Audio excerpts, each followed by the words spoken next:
Olá pessoal, tudo bem com vocês? Um abraço a todos, galera do Delegado de Polícia G7 Jurídico.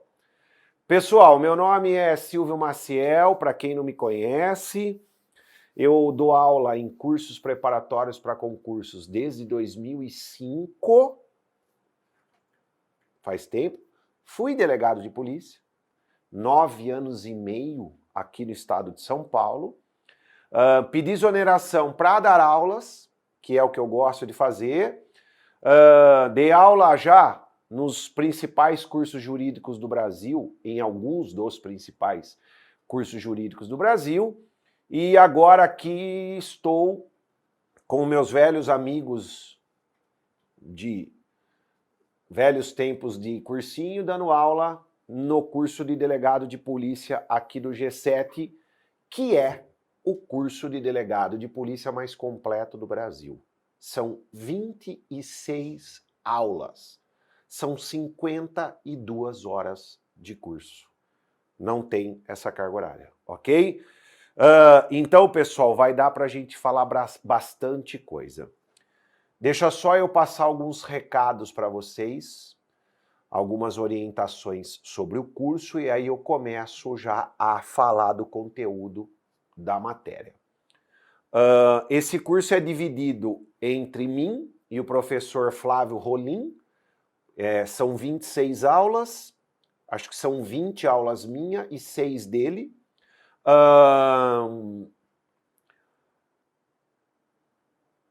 Para eu poder otimizar o tempo, para eu poder passar o máximo de conteúdo possível para vocês, eu vou falar mais rapidamente do que eu falaria numa aula presencial. Por quê? Porque na aula presencial eu preciso explicar e esperar você colocar no caderno.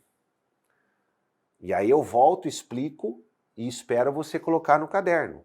Então, na aula presencial, ela tem que ser uma aula mais cadenciada, ou seja, eu tenho que falar, esperar, falar, esperar, falar, esperar. Na aula online, não, porque quem controla o tempo é você. Então, é você que vai ouvir a explicação, parar a aula e anotar.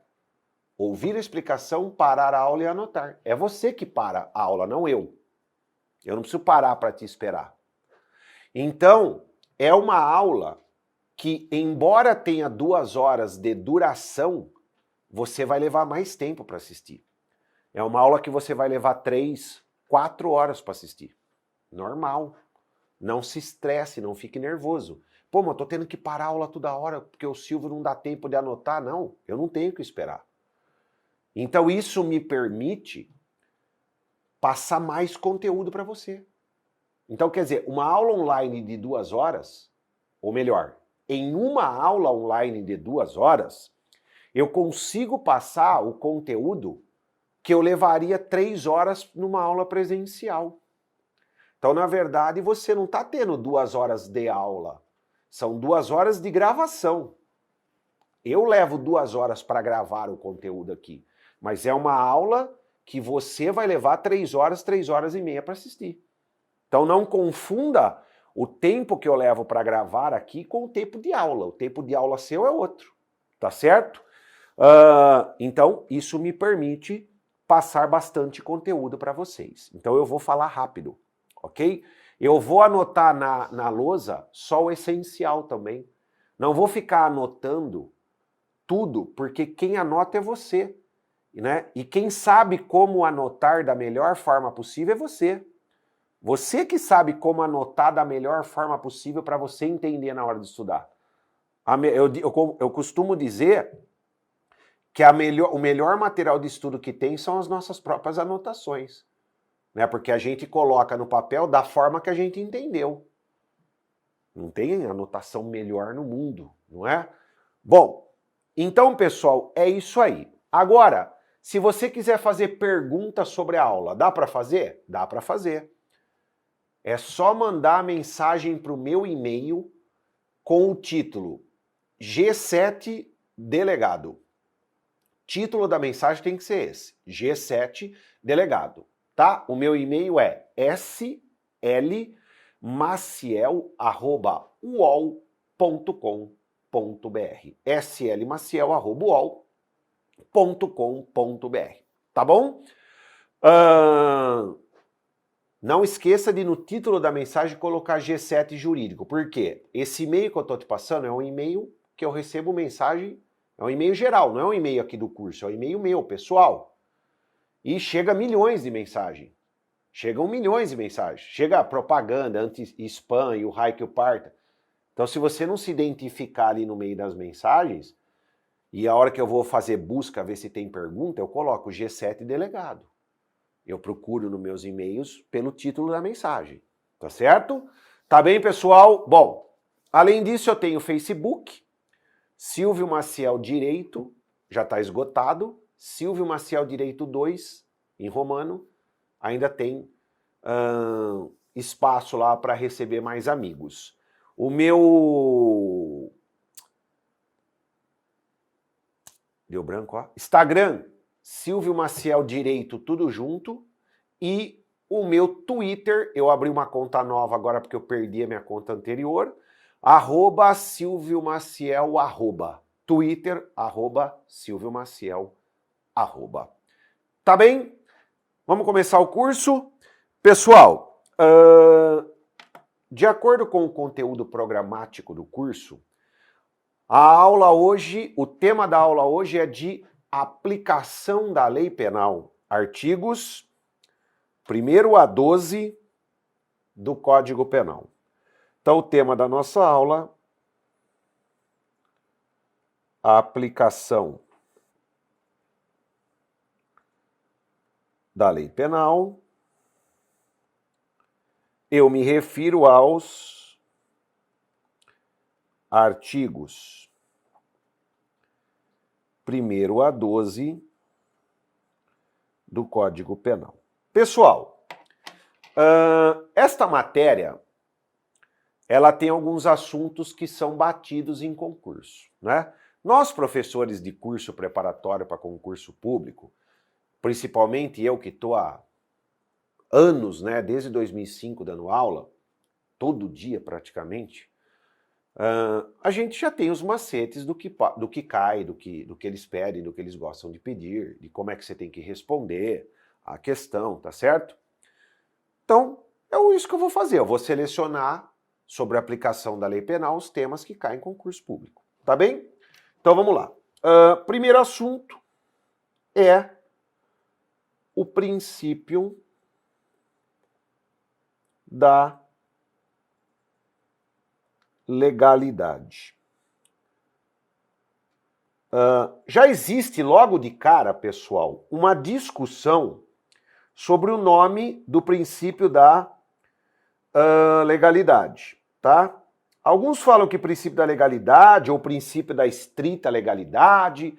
Tem outros que falam que princípio da legalidade é sinônimo de princípio da reserva legal, enfim. Existe toda uma discussão sobre a nomenclatura. Para nós é o seguinte, vamos trabalhar com a seguinte ideia. O princípio da legalidade, que está no artigo 1º do Código Penal e no artigo 5º, inciso 39 da Constituição Federal, se desdobra em 3 outros princípios. O princípio da legalidade tem 3 desdobramentos. O princípio da reserva legal, o princípio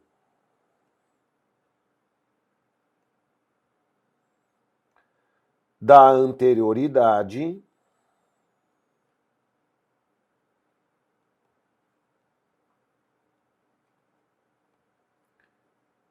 e o princípio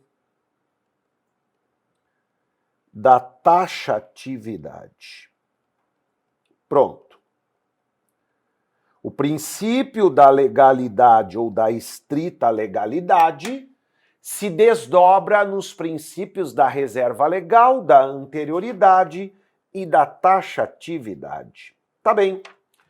Eu vou falar sobre cada um destes desdobramentos agora, começando pelo princípio da reserva legal. Pessoal, primeira coisa, antes de eu entrar nos desdobramentos, primeira coisa, antes de eu começar a falar dos desdobramentos do princípio da legalidade. O princípio da legalidade está no artigo 1º do Código Penal e no artigo 5º, inciso 39 da Constituição, cuja redação é a seguinte: não há crime sem lei anterior que o defina, não há pena sem prévia cominação legal. Você percebeu, então, que o princípio da legalidade, na verdade, ele se aplica para a lei penal incriminadora.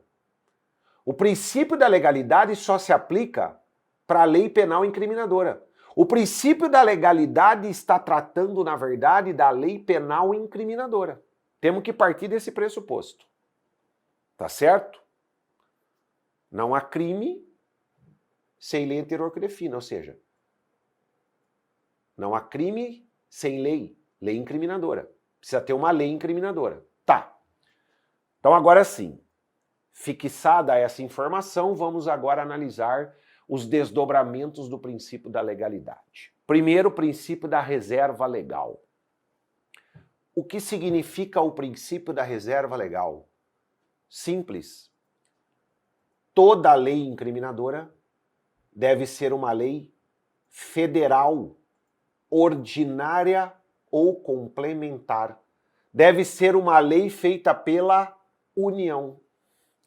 Toda lei incriminadora deve ser uma lei federal, ordinária ou complementar, elaborada pelo Congresso Nacional, ou seja, pela União.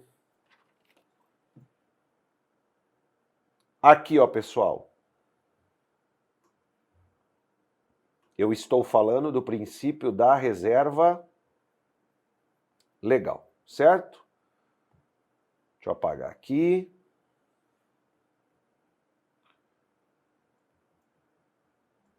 Tá. Isso aí. Pronto. Bom. Então, eu estou dizendo que o princípio da reserva legal significa que toda lei penal incriminadora deve ser uma lei federal, ordinária ou complementar feita pelo Congresso Nacional, pela União. Ou seja, significa dizer o quê? Que não se pode criar infração penal e sanção penal por meio de outras normas jurídicas que não seja a lei federal. Não se pode criar infração penal e sanção penal por meio de leis estaduais, municipais ou distritais. Não se pode criar infração penal e sanção penal por meio de lei estadual, municipal ou do Distrito Federal. Os estados, municípios e Distrito Federal não podem criar infrações penais e sanções penais. E aí já vem um complicador. O artigo 22, inciso 1 da Constituição Federal, diz que é privativo da União legislar sobre direito penal. É privativo da União legislar sobre direito penal. Aí vem o que eu disse. A lei incriminadora tem que ser uma lei da União, tá? Porém, o parágrafo único diz que os estados podem legislar em matéria penal. O parágrafo único abre uma exceção à regra. O parágrafo único abre uma exceção à regra e diz que os estados podem legislar sobre matéria penal, ou seja, pode legislar sobre as matérias do artigo 22, inclusive direito penal, desde que a lei trate de questões específicas, ou seja, questões de interesse local, do Estado, e desde que o Estado seja autorizado por lei complementar a legislar em matéria penal. Então eu pergunto, os estados podem legislar em matéria penal? O estado de São Paulo, da Bahia, do Sergipe, do Ceará, do Rio Grande do Sul? Pode. Os estados podem legislar em matéria penal? Podem. Desde que eles legislem sobre questões específicas. Questões de interesse local do Estado. E desde que exista uma lei complementar autorizando esse Estado a legislar sobre matéria penal. Tá. Então agora eu volto e te pergunto. Os Estados podem produzir leis incriminadoras? O Estado pode, os Estados membros podem produzir lei penal incriminadora? Podem criar infrações penais e sanções penais? A resposta é não. Vejam, a doutrina majoritária diz o seguinte: esta exceção do parágrafo único não se aplica para leis incriminadoras. Esta exceção do parágrafo único não se aplica para leis incriminadoras. Por que não, Silvio? Porque esta exceção do parágrafo único só permite legislar sobre questões específicas. E a lei incriminadora tem sempre abrangência erga omnes, abrangência geral. Portanto, esta exceção do parágrafo único permite aos Estados-membros legislar em matéria penal não incriminadora. Permite aos Estados-membros produzir lei penal não incriminadora. Por exemplo, uma lei penal explicativa. Por exemplo, uma lei penal do Amazonas, uma lei penal do Amazonas, que defina o que é vegetação de preservação permanente para efeitos de crime ambiental. O que é planta ornamental para efeitos de crime ambiental. Aí tudo bem. Ok? Então, pessoal, o princípio da reserva legal fica mantido aquilo que eu falei. Pelo princípio da reserva legal, somente a União pode produzir lei penal incriminadora. Bom, também não se pode criar lei penal incriminadora. Desculpa. Também não se pode criar infração penal e sanção penal por meio de lei delegada. Não, se cair no teu concurso, pode lei delegada ser uma lei penal incriminadora? É possível a criação de uma infração penal e de uma sanção penal por meio de lei delegada? Não pode, sabe por quê? Lei delegada não pode tratar de direitos individuais. Logo, lei delegada não pode tratar do direito fundamental de liberdade.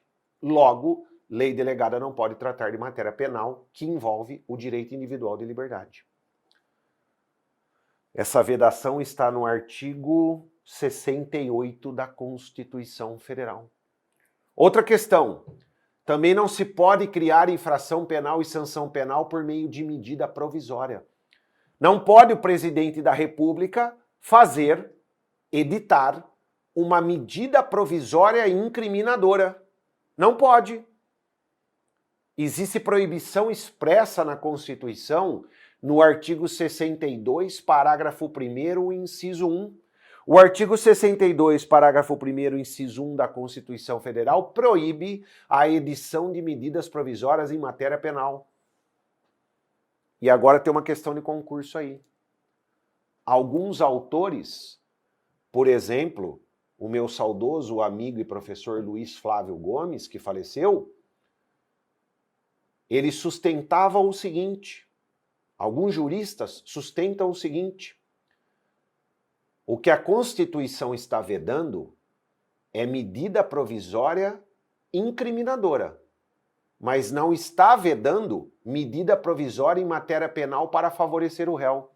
Então, alguns autores sustentam o seguinte, é possível medida provisória criminal desde que seja in bonam partem, para facilitar, para beneficiar o réu, para beneficiar o agente. Vejam, pessoal, com o devido respeito, a Constituição não está dizendo isso. A Constituição está dizendo que não cabe medida provisória em matéria penal. Pouco importa se é matéria penal benéfica ou maléfica ao réu. Não se pode dar essa interpretação à Constituição. Não se pode dizer que a Constituição está dizendo algo que ela não diz. Então, se cair no teu concurso, principalmente de delegado de polícia, você vai dizer o seguinte, não cabe medida provisória para matéria penal, ainda que seja para beneficiar o réu. Não cabe, acabou. Letra expressa do artigo 62, inciso 1, letra A da Constituição. Ponto. Acabou. Zé Fini.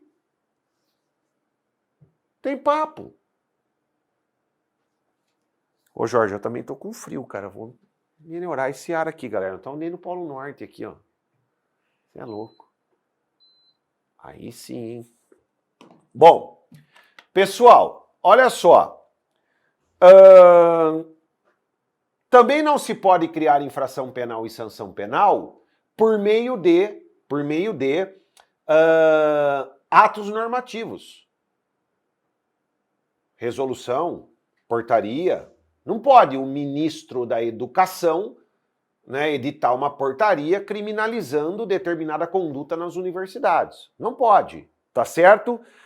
E também não se pode criar infração penal e sanção penal por meio de costumes, analogia e princípios gerais de direito. Só uma observação. Embora vocês tiveram aula com o Flávio Rolim sobre essa parte introdutória da analogia, costumes, essas coisas. É possível a utilização dos costumes em matéria penal? Sim. Não é possível o chamado costume incriminador. Não é possível utilizar o chamado costume incriminador. Não é possível criar uma infração penal e uma sanção penal usando como fundamento os costumes. Ah, esta conduta não está tipificada como crime, mas segundo os costumes ela é uma conduta reprovável, então eu vou puni-la como se fosse crime. Isso não é possível, não é? Eu, juiz, é o seguinte, o adultério não está tipificado como crime pela lei, mas eu acho o adultério altamente reprovável, então eu vou considerar que é crime. Não, porque segundo os costumes da nossa sociedade, o adultério é algo imoral. Eu não posso criminalizar o adultério pelos costumes da nossa sociedade, certo? Então, o costume incriminador não é admitido em direito. Agora, o costume interpretativo e o costume integrativo, esses são admitidos no direito penal. Ou seja, o costume para a interpretação de conceitos jurídicos é possível. Por exemplo, havia um crime no Código Penal que usava o termo mulher honesta.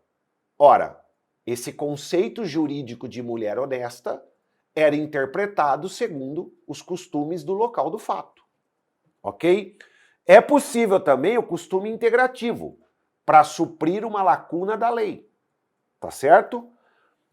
E, finalmente, é possível o costume para descriminalizar um comportamento que é tipificado como crime? Ou como infração penal? Pergunta é essa. É possível a utilização dos costumes para descriminalizar uma conduta que é tipificada como infração penal? Segundo o STJ, não. Exemplo. No Brasil, o jogo do bicho é um costume da sociedade, então não pode ser punido. Essa é uma das teses de defesa. Quando a pessoa está sendo processada pela contravenção penal de jogo do bicho, O que os advogados alegam? Não, mas jogo de azar é um hábito, é um costume do brasileiro. Jogo de azar é um costume do brasileiro. Todo mundo pratica um joguinho de azar. Mega Sena, Telecena, o raio que o parta. Por que o meu cliente não pode ir lá e jogar 10 na vaca? Grupo seco, paga 400 conto. Eu não entendo de jogo de bicho, hein? Eu só sei que 1 é avestruz, 2 é águia, 3 é burro, 4 é borboleta, 5 é cachorro, 6 é cabra, 7 é carneiro, 8 é camelo, 9 é cobra, 10 é coelho, 11 é cavalo, 12 é elefante, 13 é galo, 14 é gato, 15 é jacaré, 16 é leão, 17 é macaco. Pode confirmar se não é, mas eu não entendo de jogo de bicho. Pessoal, olha só. Veja. Por que meu cliente não pode jogar então, excelência? Outra questão, venda de CD pirata. Também argumenta, um costume. Você vai na Praça da Sé, tem lá DVD vendendo, né? Do Pablo Vittar. 10ão, música de primeira qualidade. 4 por 10. Eu pago 10 para não ouvir. É 10, eu pago 50 para não ter que ouvir. Bom, então, pessoal, veja. É um costume. O que o STJ diz? Não se pode afastar a contravenção do jogo do bicho, não se pode afastar o crime de violação de direito autoral sob o argumento de que a conduta configura costume social, porque o costume não tem a força de afastar a lei penal incriminadora. Esse é o entendimento do STF e do STJ. Tá certo? Bem, pessoal, vamos seguindo. Para terminar o princípio da reserva legal, para terminar essa questão do princípio da reserva legal, se cair na tua prova, o que são mandatos ou mandados expressos de criminalização? Já ouviu falar disso aí? O que são mandados ou mandatos expressos de criminalização? E aí?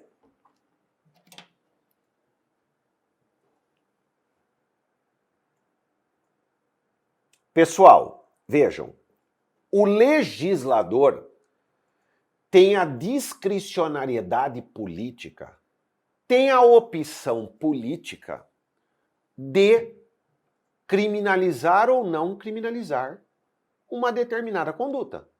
O legislador, o Congresso Nacional, eleito pelo povo, tem a discricionariedade política, tem a opção política de elaborar ou não elaborar uma lei incriminadora, criminalizando ou não criminalizando determinado comportamento. O Congresso tem a opção de considerar o adultério como crime ou não, considerar o porte de drogas para consumo pessoal como crime ou não.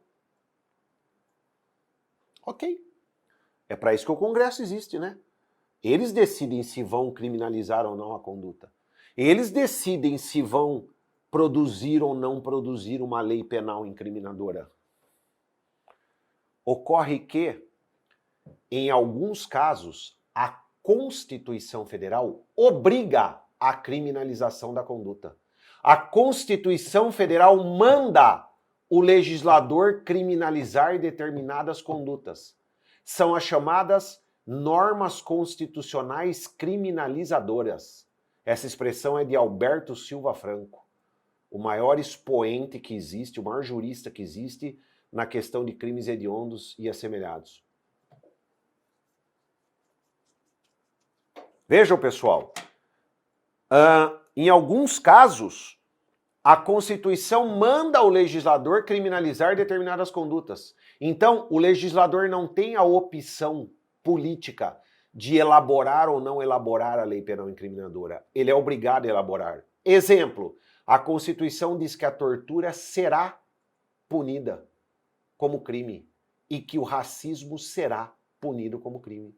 Portanto, o legislador não tem a discricionariedade de criminalizar ou não a tortura e o racismo. Ele é obrigado a produzir leis penais incriminadoras e criminalizar essas condutas. Isso é aquilo que o Supremo chama de mandados expressos de criminalização ou mandatos expressos de criminalização ou normas constitucionais criminalizadoras. Eu volto no próximo bloco.